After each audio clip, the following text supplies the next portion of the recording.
വിശുദ്ധ യോഹന്നാൻ എഴുതിയ സുവിശേഷം 5-ാം അധ്യായം 1 മുതൽ 47 വരെയുള്ള വാക്യങ്ങൾ. ഇതിനുശേഷം യഹൂദരുടെ ഒരു തിരുനാളിന് യേശു ജെറുസലേമിലേക്ക് പോയി.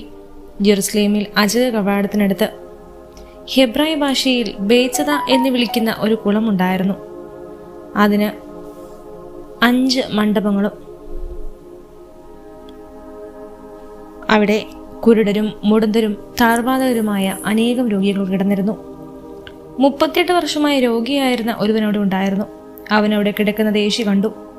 അവൻ വളരെ നാളായി കിടപ്പിലാണെന്നറിഞ്ഞ് യേശു ചോദിച്ചു, സുഖം പ്രാപിക്കാൻ നിനക്ക് ആഗ്രഹമുണ്ടോ?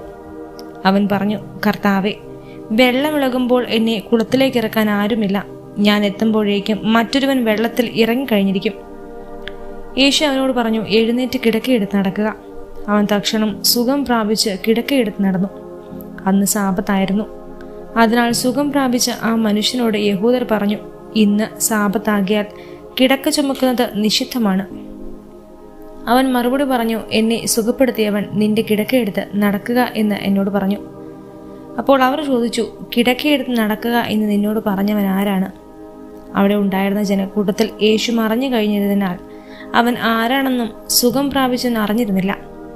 പിന്നീട് യേശു ദേവാലയത്തിൽ വെച്ച് അവനെ കണ്ടപ്പോൾ പറഞ്ഞു, ഇതാ, നീ സൗഖ്യം പ്രാപിച്ചിരിക്കുന്നു. കൂടുതൽ മോശമായൊന്നും സംഭവിക്കാതിരിക്കാൻ മേലിൽ പാപം ചെയ്യരുത്. അവൻ പോയി യേശുവാണ് തന്നെ സുഖപ്പെടുത്തിയെന്ന് യഹൂദരെ അറിയിച്ചു.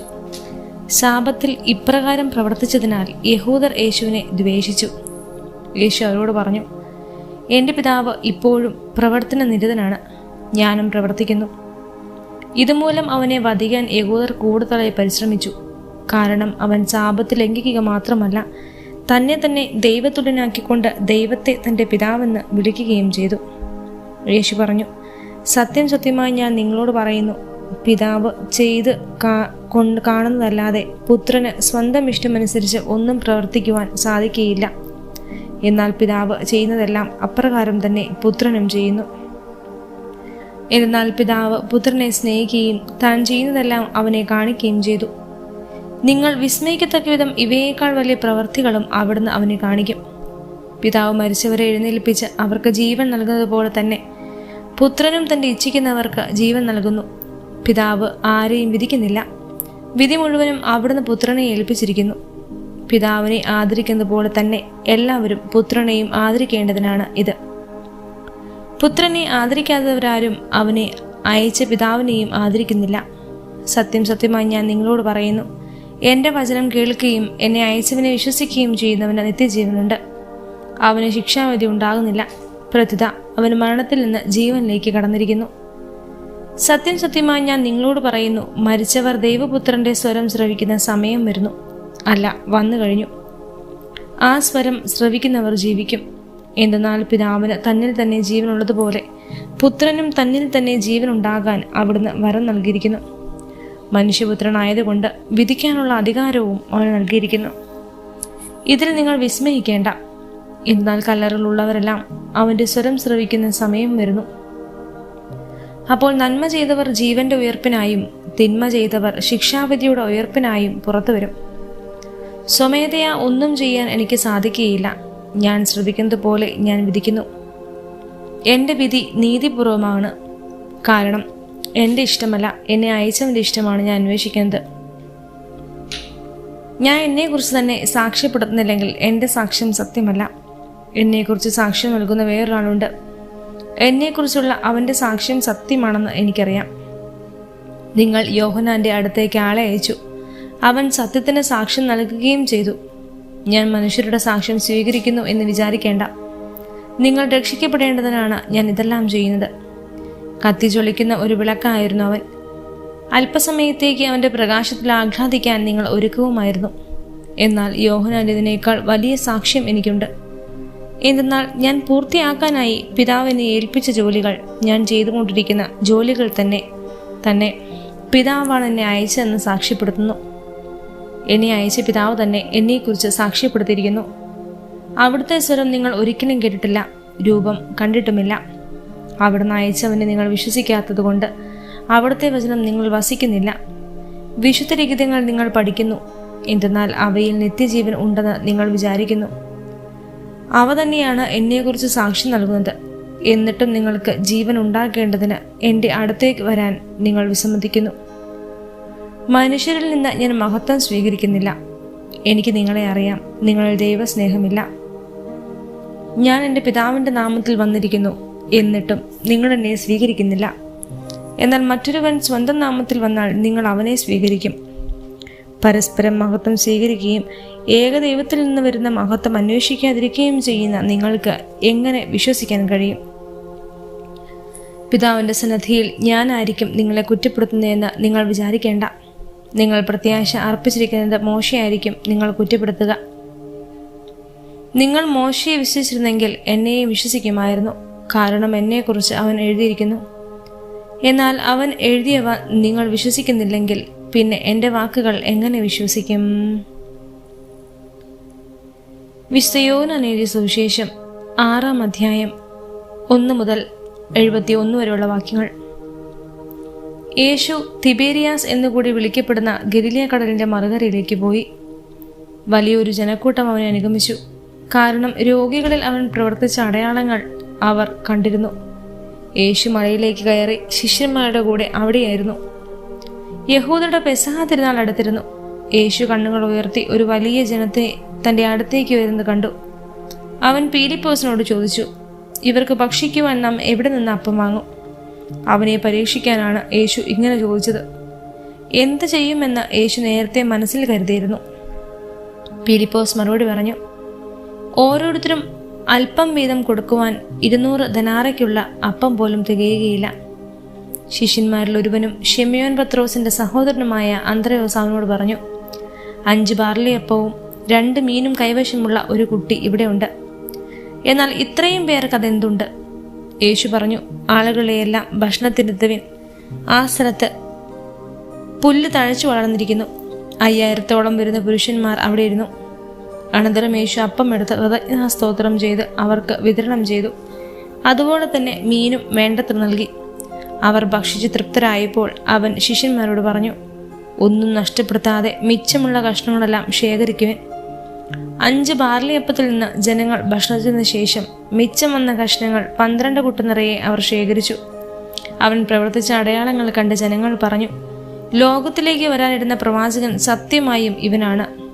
അവർ വന്ന് തന്നെ രാജാവാക്കാൻ വേണ്ടി ബലമായി പിടിച്ചു കൊണ്ടുപോകാൻ ഭാവിക്കുന്നുവെന്ന് മനസ്സിലാക്കിയ യേശു വീണ്ടും തനിയെ മലമുകളിലേക്ക് പിന്മാറി. വൈകുന്നേരമായപ്പോൾ അവന്റെ ശിഷ്യന്മാർ കടൽക്കരയിലേക്ക് പോയി.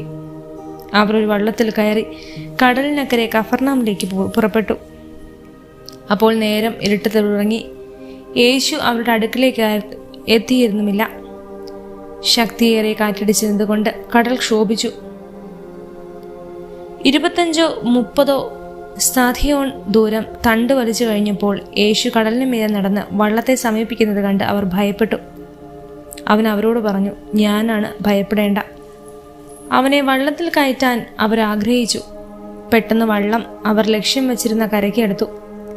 അവിടെ ഒരു വള്ളം മാത്രമേ ഉണ്ടായിരുന്നുള്ളൂ എന്നും ശിഷ്യന്മാരുടെ കൂടെ യേശു അതിൽ കയറിയിരുന്നില്ല എന്നും ശിഷ്യന്മാർ തനിയെയാണ് പോയതെന്നും കടലിന്റെ മറുകര നിന്ന ആളുകൾ പിറ്റേ ദിവസം മനസ്സിലാക്കി.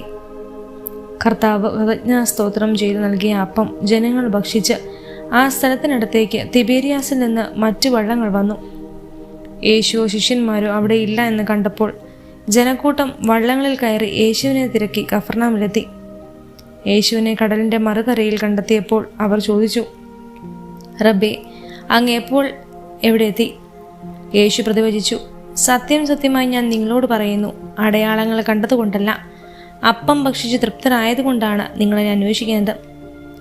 നശ്വരമായ അപ്പത്തിനു വേണ്ടി അധ്വാനിക്കാതെ മനുഷ്യപുത്രൻ തരുന്ന നിത്യജീവൻ അനശ്വരമായ അപ്പത്തിനു വേണ്ടി അധ്വാനിക്കുവിൻ. എന്തെന്നാൽ പിതാവായ ദൈവം അവന്റെ മേൽ അംഗീകാരം മുദ്രവച്ചിരിക്കുന്നു. അപ്പോൾ അവർ ചോദിച്ചു, ദൈവഹിതമനുസരിച്ച് പ്രവർത്തിക്കുന്നവരാകാൻ ഞങ്ങൾ എന്ത് ചെയ്യണം? യേശു മറുപടി പറഞ്ഞു, ഇതാണ് ദൈവഹിതമനുസരിച്ചുള്ള പ്രവൃത്തി, അവിടുന്ന് അയച്ചവനിൽ വിശ്വസിക്കുക. അപ്പോൾ അവർ ചോദിച്ചു, ഞങ്ങൾ കണ്ട് നിന്നെ വിശ്വസിക്കേണ്ടതിന് എന്തടയാളമാണ് നീ ചെയ്യുക? എന്താണ് നീ പ്രവർത്തിക്കുക? അവിടുന്ന് അവർക്ക് ഭക്ഷിക്കുവാൻ സ്വർഗത്തിൽ നിന്ന് അപ്പം കൊടുത്ത് എഴുതപ്പെട്ടിരിക്കുന്നത് പോലെ ഞങ്ങളുടെ പിതാക്കന്മാർ മരുഭൂമിയിൽ വെച്ച് മന്ന ഭക്ഷിച്ചു. യേശു മറുപടി പറഞ്ഞു, സത്യം സത്യമായി ഞാൻ നിങ്ങളോട് പറയുന്നു, മോശയല്ല നിങ്ങൾക്ക് സ്വർഗത്തിൽ നിന്ന് അപ്പം തന്നത്, എൻ്റെ പിതാവാണ് സ്വർഗത്തിൽ നിന്ന് നിങ്ങൾക്ക് യഥാർത്ഥമായ അപ്പം തരുന്നത്. എന്തെന്നാൽ ദൈവത്തിൻ്റെ അപ്പം സ്വർഗത്തിൽ നിന്നിറങ്ങി വന്ന് ലോകത്തിന് ജീവൻ നൽകുന്നതത്രേ. അപ്പോൾ അവർ അവനോട് അപേക്ഷിച്ചു, കർത്താവേ, ഈ അപ്പം ഞങ്ങൾക്ക് എപ്പോഴും നൽകണമേ. യേശു അവരോട് പറഞ്ഞു, ഞാനാണ് ജീവൻ്റെ അപ്പം. എൻ്റെ അടുത്ത് വരുന്നവന് ഒരിക്കലും വിശക്കുകയില്ല, എന്നിൽ വിശ്വസിക്കുന്നവന് ദാഹിക്കുകയുമില്ല. എന്നാൽ നിങ്ങൾ എന്നെ കണ്ടിട്ടും വിശ്വസിക്കുന്നില്ല എന്ന് ഞാൻ നിങ്ങളോട് പറഞ്ഞിട്ടുണ്ടല്ലോ.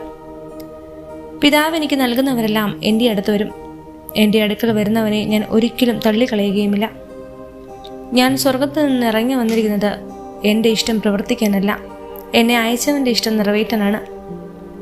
അവിടുന്ന് എനിക്ക് നൽകിയവരിൽ ഒരുവനെ പോലും ഞാൻ നഷ്ടപ്പെടുത്താതെ അന്ത്യദിനത്തിൽ ഉയർപ്പിക്കണമെന്നാണ് എന്നെ അയച്ചവൻ്റെ ഇഷ്ടം. പുത്രനെ കാണുകയും അവനിൽ വിശ്വസിക്കുകയും ചെയ്യുന്നവനാരോ അവന് നിത്യജീവൻ ഉണ്ടാകണമെന്നാണ് എൻ്റെ പിതാവിൻ്റെ ഇഷ്ടം. അന്ത്യദിനത്തിൽ അവനെ ഞാൻ ഉയർപ്പിക്കുകയും ചെയ്യും. സ്വർഗത്തിൽ നിന്ന് ഇറങ്ങി വന്ന അപ്പം ഞാനാണെന്ന് അവൻ പറഞ്ഞതിനാൽ യഹൂദർ അവനെതിരെ പെറുപിറുത്തു. അവർ പറഞ്ഞു, ഇവൻ ജോസഫിൻ്റെ മകനായ യേശുവല്ലേ? ഇവൻ്റെ പിതാവിനെയും മാതാവിനെയും നമുക്ക് അറിഞ്ഞുകൂടെ? പിന്നെ എങ്ങനെയാണ് ഞാൻ സ്വർഗത്തിൽ നിന്ന് ഇറങ്ങി വന്നിരിക്കുന്നു എന്ന് ഇവൻ പറയുന്നത്? യേശു അവരോട് പറഞ്ഞു, നിങ്ങൾ പരസ്പരം പിറുപിറുക്കേണ്ടതില്ല. എന്നെ അയച്ച പിതാവ് ആകർഷിച്ചല്ലാതെ ഒരുവനും എൻ്റെ അടുക്കിലേക്ക് വരാൻ സാധിക്കുകയില്ല. അന്ത്യദിനത്തിൽ അവനെ ഞാൻ ഉയർപ്പിക്കും. അവരെല്ലാവരും ദൈവത്താൽ പഠിപ്പിക്കപ്പെട്ടവരാകും എന്ന് പ്രവാചകഗ്രന്ഥങ്ങളിൽ എഴുതപ്പെട്ടിരിക്കുന്നു. പിതാവിൽ നിന്ന് ശ്രവിക്കുകയും പഠിപ്പിക്കുകയും ചെയ്തവരെല്ലാം എൻ്റെ അടുക്കൽ വരുന്നു. ആരെങ്കിലും പിതാവിനെ കണ്ടിട്ട് എന്നല്ല ഇതിനർത്ഥം. ദൈവത്തിൽ നിന്നുള്ളവൻ മാത്രമേ പിതാവിനെ കണ്ടിട്ടുള്ളൂ. സത്യം സത്യമായി ഞാൻ നിങ്ങളോട് പറയുന്നു, വിശ്വസിക്കുന്നവന് നിത്യജീവനുണ്ട്. ഞാൻ ജീവന്റെ അപ്പമാണ്. നിങ്ങളുടെ പിതാക്കന്മാർ മരുഭൂമിയിൽ വെച്ച് മന്ന ഭക്ഷിച്ചു, എങ്കിലും അവർ മരിച്ചു. ഇതാകട്ടെ മനുഷ്യൻ ഭക്ഷിക്കുന്നതിന് വേണ്ടി സ്വർഗത്തിൽ നിന്നിറങ്ങിയ അപ്പമാണ്. ഇത് ഭക്ഷിക്കുന്നവൻ മരിക്കുകയില്ല. സ്വർഗത്തിൽ നിന്നിറങ്ങിയ ജീവനുള്ള അപ്പം ഞാനാണ്. ഒരിക്കലെങ്കിലും ഈ അപ്പത്തിൽ നിന്ന് ഭക്ഷിച്ചാൽ അവൻ എന്നേക്കും ജീവിക്കും. ലോകത്തിൻ്റെ ജീവന് വേണ്ടി ഞാൻ നൽകുന്ന അപ്പം എൻ്റെ ശരീരമാണ്. ഇതേപ്പറ്റി യഹൂദർക്കിടയിൽ തർക്കമുണ്ടായി. തൻ്റെ ശരീരം നമുക്ക് ഭക്ഷണമായി തരാൻ ഇവൻ എങ്ങനെ കഴിയുമെന്ന് അവർ ചോദിച്ചു. യേശു പറഞ്ഞു, സത്യം സത്യമായി ഞാൻ നിങ്ങളോട് പറയുന്നു, നിങ്ങൾ മനുഷ്യപുത്രൻ്റെ ശരീരം ഭക്ഷിക്കുകയും അവൻ്റെ രക്തം പാനം ചെയ്യുകയും ചെയ്യുന്നില്ലെങ്കിൽ നിങ്ങൾക്ക് ജീവൻ ഉണ്ടായിരിക്കുകയില്ല. എൻ്റെ ശരീരം ഭക്ഷിക്കുകയും എൻ്റെ രക്തം പാനം ചെയ്യുകയും ചെയ്യുന്നവന് നിത്യജീവനുണ്ട്. അവസാന ദിവസം ഞാൻ അവനെ ഉയർപ്പിക്കും. എന്തെന്നാൽ എൻ്റെ ശരീരം യഥാർത്ഥ ഭക്ഷണമാണ്, എൻ്റെ രക്തം യഥാർത്ഥ പാനീയവുമാണ്. എൻ്റെ ശരീരം ഭക്ഷിക്കുകയും എൻ്റെ രക്തം പാനം ചെയ്യുന്നവന് എന്നിലും ഞാൻ അവനിലും വിശ്വസിക്കുന്നു വസിക്കുകയും ചെയ്യുന്നു. ജീവിക്കുന്നവനായ പിതാവ് എന്നെ അയച്ചു. ഞാൻ പിതാവ് മൂലം ജീവിക്കുന്നു. അതുപോലെ എന്നെ ഭക്ഷിക്കുന്നവൻ ഞാൻ മൂലം ജീവിക്കും.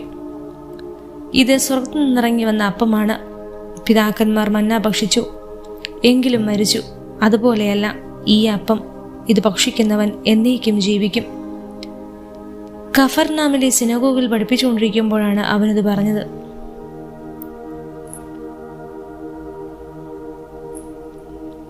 ഇത് കേട്ട് അവൻ്റെ ശിഷ്യരിൽ പലരും പറഞ്ഞു, ഈ വചനം കഠിനമാണ്. ഇത് ശ്രവിക്കാൻ ആർക്ക് കഴിയും? തൻ്റെ ശിഷ്യന്മാർ പിറുപിറുക്കുന്നു എന്ന് മനസ്സിലാക്കി യേശു അവരോട് ചോദിച്ചു, ഇത് നിങ്ങൾക്ക് ഇടർച്ച വരുത്തുന്നുവോ? അങ്ങനെയെങ്കിൽ മനുഷ്യപുത്രൻ ആദ്യം ആയിരുന്നിടത്തേക്ക് ആരോഹണം ചെയ്യുന്നത് നിങ്ങൾ കണ്ടാലോ? ആത്മാവാണ് ജീവൻ നൽകുന്നത്, ശരീരം ഒന്നിനും ഉപകരിക്കുന്നില്ല. നിങ്ങളോട് ഞാൻ പറഞ്ഞ വാക്കുകൾ ആത്മാവും ജീവനുമാണ്. എന്നാൽ വിശ്വസിക്കാത്തവരായി നിങ്ങളിൽ പലരുണ്ട്. അവർ ആരെന്നും തന്നെ ഒറ്റുകൊടുക്കാനിരിക്കുന്നവൻ ആരെന്നും ആദ്യം മുതലേ അവൻ അറിഞ്ഞിരുന്നു. അവൻ പറഞ്ഞു, ഇതുകൊണ്ടാണ് പിതാവിൽ നിന്ന് വരം ലഭിച്ചിട്ടല്ലാതെ എൻ്റെ അടുക്കിലേക്ക് വരാൻ ആർക്കും സാധിക്കുകയില്ല എന്ന് ഞാൻ നിങ്ങളോട് പറഞ്ഞത്. ഇതിനുശേഷം അവൻ്റെ ശിഷ്യന്മാരിൽ വളരെ പേർ അവനെ വിട്ടുപോയി. അവർ പിന്നീട് ഒരിക്കലും അവൻ്റെ കൂടെ നടന്നില്ല. യേശു 12 പേരോടുമായി ചോദിച്ചു, നിങ്ങളും പോകാൻ ആഗ്രഹിക്കുന്നുവോ? ശിമയോൻ പത്രോസ് മറുപടി പറഞ്ഞു, കർത്താവേ, ഞങ്ങൾ ആരുടെ അടുത്തേക്ക് പോകും? നിത്യജീവന്റെ വചനങ്ങൾ നിന്റെ പക്കലുണ്ട്. നീയാണ് ദൈവത്തിൻ്റെ പരിശുദ്ധൻ എന്ന് ഞങ്ങൾ വിശ്വസിക്കുകയും അറിയുകയും ചെയ്തിരിക്കുന്നു. യേശു അവരോട് പറഞ്ഞു, നിങ്ങൾ 12 പേരെ ഞാൻ തിരഞ്ഞെടുത്തില്ലേ? എന്നാൽ നിങ്ങളിൽ ഒരുവൻ പിശാചാണ്. അവനത് പറഞ്ഞത് ശിമെയോൻ സ്കറിയാത്തയുടെ മകനായ യൂദാസിനെ കുറിച്ചാണ്. എന്നാൽ 12 പേരിൽ ഒരുവനായ അവനാണ് യേശുവിനെ ഒറ്റിക്കൊടുത്ത് കൊടുക്കായിരുന്നത്.